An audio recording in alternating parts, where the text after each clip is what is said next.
Grief often reveals the most human side of even the most reserved royals. Lady Helen Taylor's tribute to her mother, the Duchess of Kent, has deeply moved many, carrying both love and sorrow in every word. It was more than a formal farewell. It was a daughter speaking openly from the heart. The emotion behind her words has sparked conversation, leaving people reflecting on the depth of their bond. Why did this tribute touch so many beyond the royal circle? Join us as we explore Lady Helen Taylor's heartbreaking farewell to her beloved mother, the Duchess of Kent. A royal life of dignity. On September 4, 2025, Britain lost one of its most private yet respected royals. Catherine, Duchess of Kent, died at the age of 92. The news was shared by Buckingham Palace in a solemn statement, confirming that she had passed away at Kensington Palace, the very place where she had lived much of her later life. It was not an unexpected moment. For some time, the Duchess had been in frail health, her public appearances becoming rarer as the years went by. Still, when the official confirmation arrived, it struck a chord across Britain. For most people, Catherine was remembered as the Duchess who stepped back from the spotlight decades earlier, preferring to dedicate her time to teaching music and supporting causes close to her heart. For her family, however, this was something far deeper. For Lady Helen Taylor, her only daughter, the loss was not just a national moment, but the most personal of heartbreaks. Lady Helen had always spoken of her mother as her steady guide, the person who showed her how to balance duty with private life. To lose her was to lose the figure who had shaped her world since childhood. Imagine growing up in royal circles, but having a mother who grounded you, who preferred simplicity to grandeur, and who believed that kindness mattered more than titles. That was the woman Lady Helen said goodbye to. At about this point, many began to ask what made Catherine's death feel so different from other royal passings. The answer lies in her story. Unlike many royals, she had chosen to live more quietly, away from constant attention, yet her impact on those around her was lasting. She was not the kind of duchess who made headlines every day, but when her passing was announced, tributes poured in from people who remembered her warmth, her humility, and her willingness to step into ordinary roles that other royals often avoided. This contrast between her royal title and her simple life has only made her absence feel even sadder. The atmosphere at Kensington Palace on that September day reflected this. Family members gathered in private, holding on to the dignity that Catherine herself had always valued. She had faced her final months with grace, her family standing by her side. Those close to the palace said her last days were calm, that she knew she was loved, and that she was never left alone. There was something fitting in that. For a woman who gave so much of herself to others, her family's presence at the end was a final gift returned to her. And for Lady Helen, the weight of that moment must have been overwhelming. To watch the person you've always turned to slip away, knowing the world is watching, yet feeling it in the most private way possible, is something only she could truly understand. Her passing raises a question many have been thinking about. How will Lady Helen, and indeed the rest of the family, carry on the legacy of a woman who chose such a different path in royal life? Catherine's story cannot be told without remembering the life she built beside Prince Edward, Duke of Kent. Their marriage, which began in 1961, spanned more than 6 decades. At the time, their union was considered one of the most notable of its era, linking a young Catherine Worsley, the daughter of a Yorkshire landowner, to one of the most senior members of the royal family. Yet what set her apart was not the grandeur of the role she inherited, but the way she chose to live it. Unlike many of her contemporaries, Catherine never allowed royal titles to overshadow her personal calling. As Duchess of Kent, she carried out her duties with dignity, attending state occasions, representing the crown, and lending her presence to national events. But those who met her often said it was her personal warmth that left the strongest impression. She never stood distant behind formality. She spoke to people directly, often leaning in, smiling, and asking questions that made ordinary citizens feel as if they truly mattered. Her compassion was not a performance for the cameras. Away from the grand halls and glittering banquets, Catherine found her real passion in music and education. She became a devoted supporter of musical charities, lending her patronage to organizations that helped young performers pursue their talent. She taught music herself at a primary school in Hull, a decision that startled many at the time. A duchess standing in front of a classroom, guiding children through lessons, was far from the usual royal path, yet it showed her character. She valued contribution over prestige. Faith also played a defining role in her journey. Catherine's conversion to Catholicism in 1994 made headlines across the world. She became the first senior member of the royal family in centuries to take such a step. For her, however, it was a personal choice, born out of conviction rather than calculation.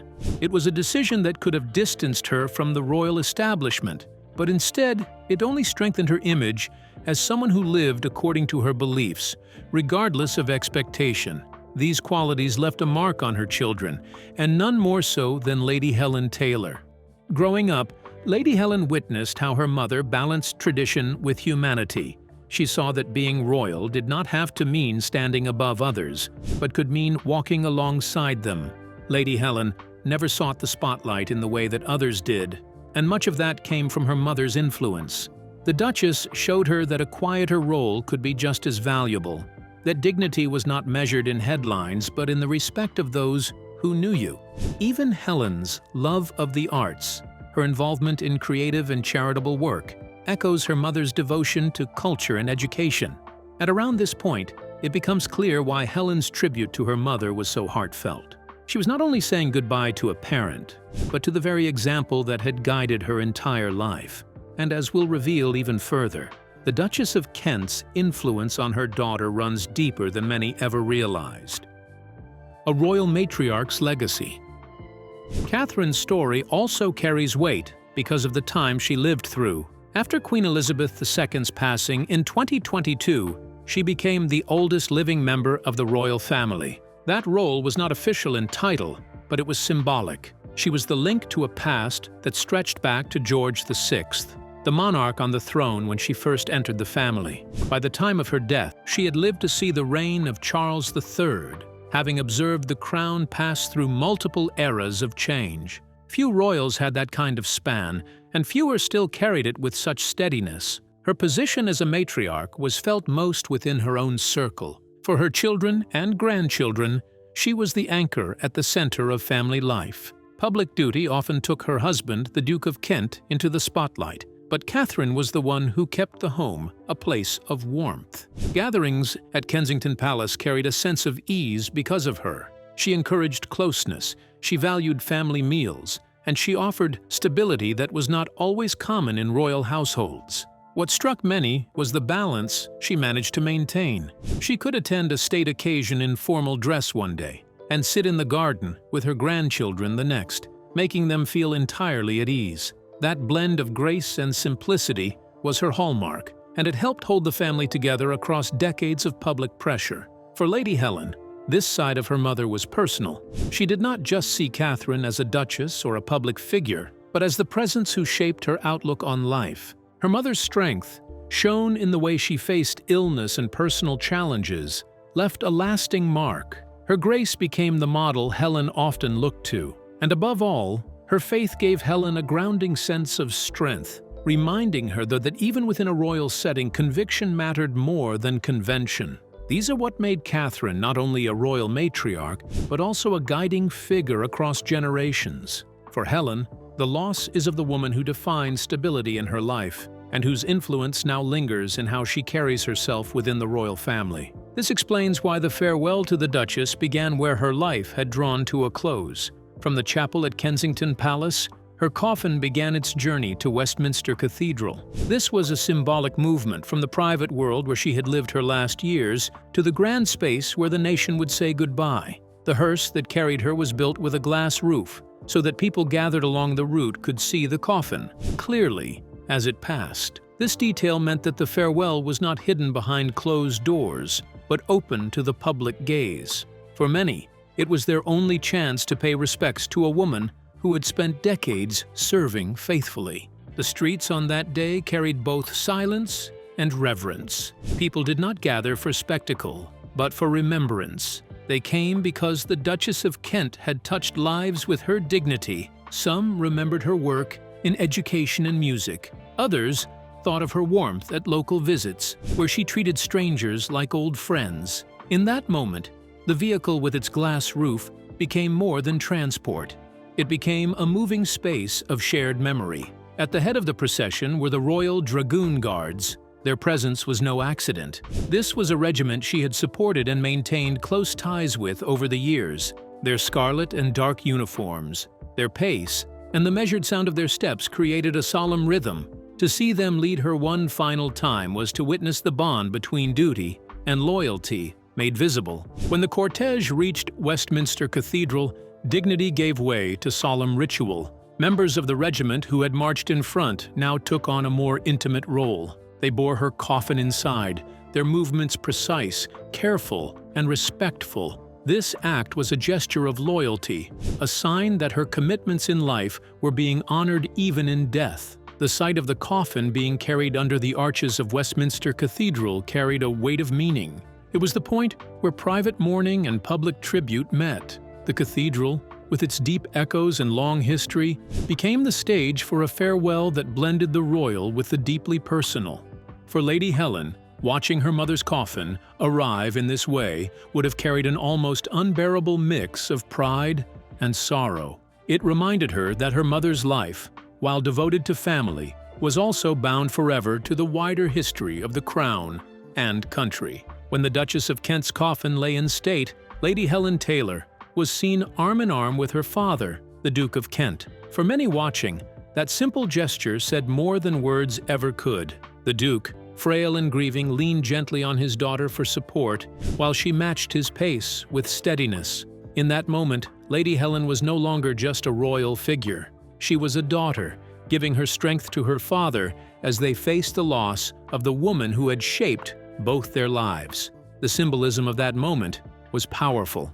Lady Helen did not make speeches or draw attention to herself. Her presence was her tribute. Every step alongside her father was a reflection of the respect, love, and loyalty she carried for her late mother.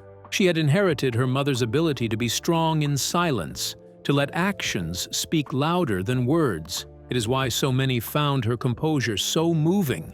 For the Kent family, it was not an abstract loss. It was personal. As the public looked on, Helen's role was reversed. She became the one to carry her family through a moment of public sorrow. Her arm linked with her father's was more than a gesture of comfort. It was a declaration of unity. The family would walk together through grief, just as the Duchess would have wanted. Observers spoke of the heartbreak in Helen's expression. Even as she stayed composed, the weight of loss was etched on her face. To see her mother gone was to lose both a parent and a moral compass. And yet, in her calm strength, the world saw a reflection of the Duchess herself. Dignity in grief, compassion in silence, love in action. That image of father and daughter side by side is one that will remain with many.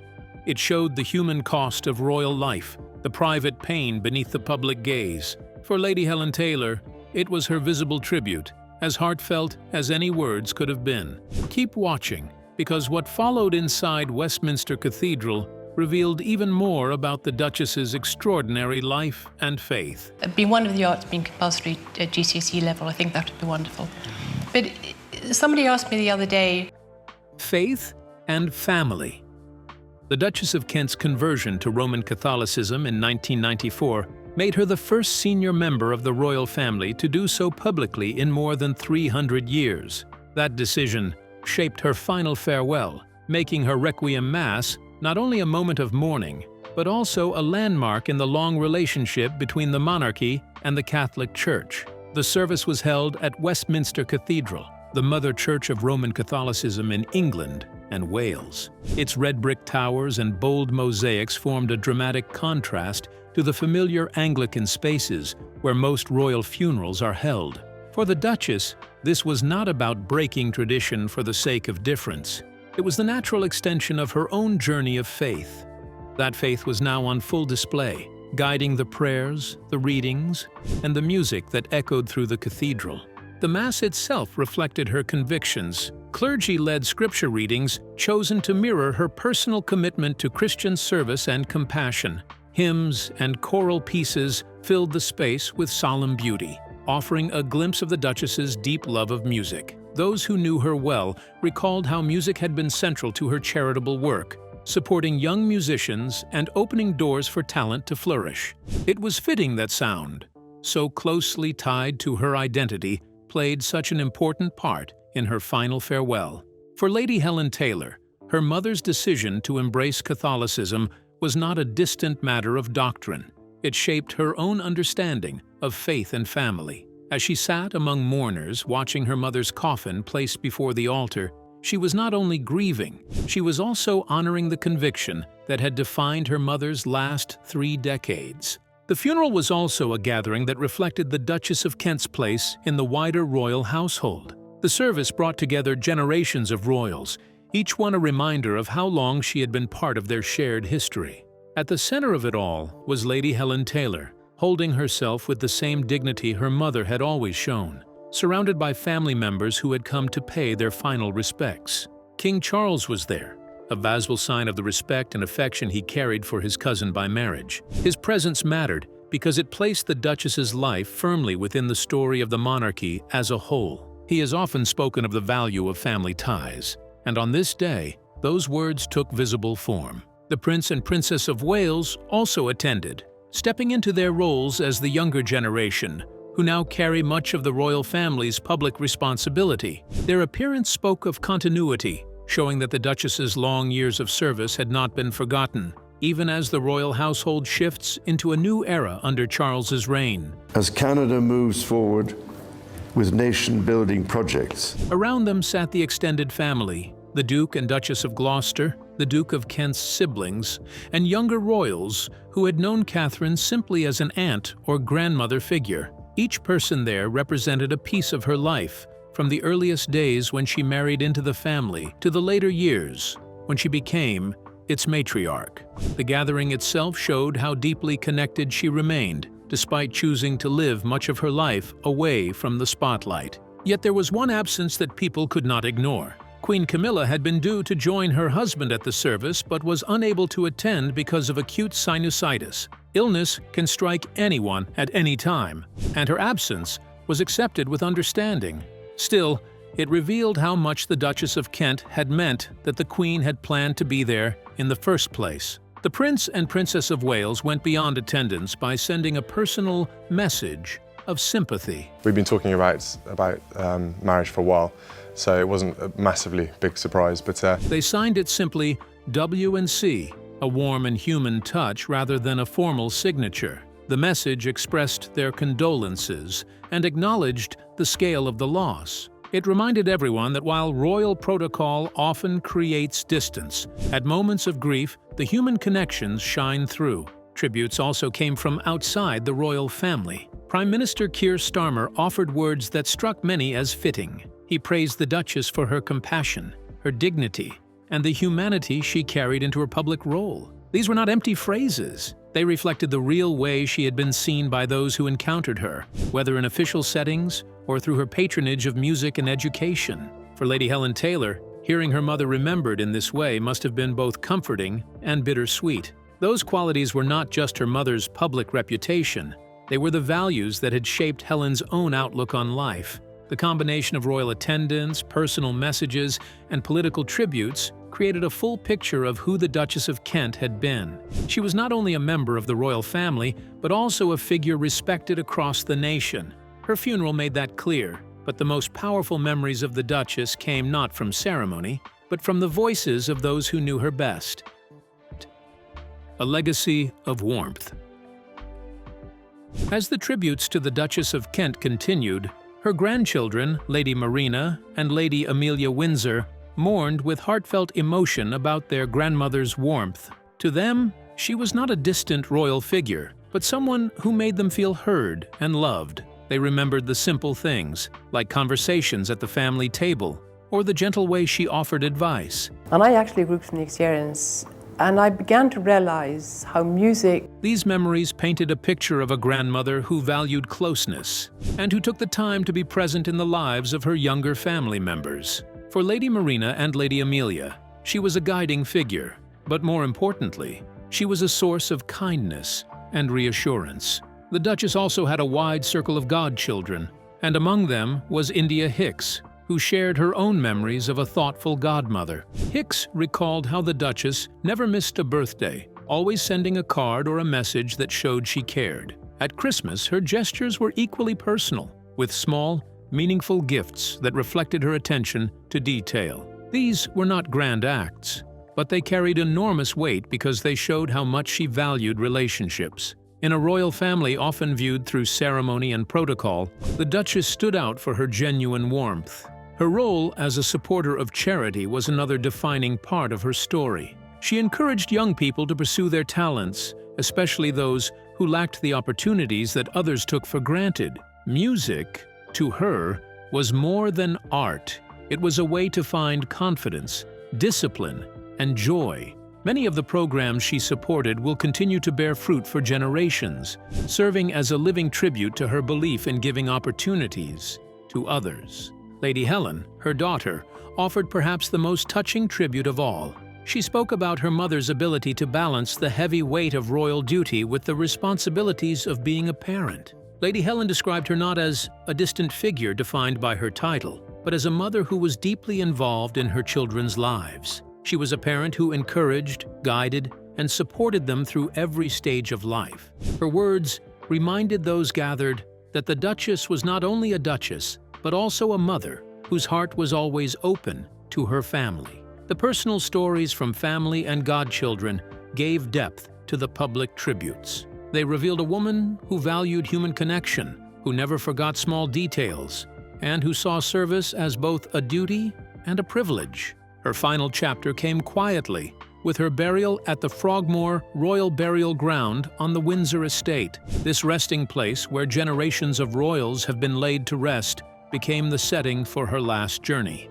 The choice of Frogmore was deeply symbolic. It was private, peaceful, and away from the grandeur of public life, reflecting the Duchess's own preference for simplicity. Her family gathered there to say their final goodbyes, bringing her story full circle in a place that has long been a sanctuary for the royal family. Flags were lowered to half-mast at royal residences, a gesture that spoke to her standing within the monarchy and the nation. While she may not have sought the spotlight, the Duchess had earned the admiration of many.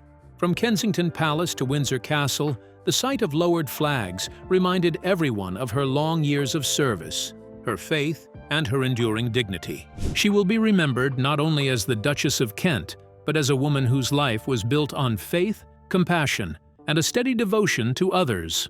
Her work for charities, particularly those connected to music and young people, carried her belief that every person deserved encouragement and opportunity. She showed that being royal was not only about tradition and ceremony, but also about reaching out with genuine care.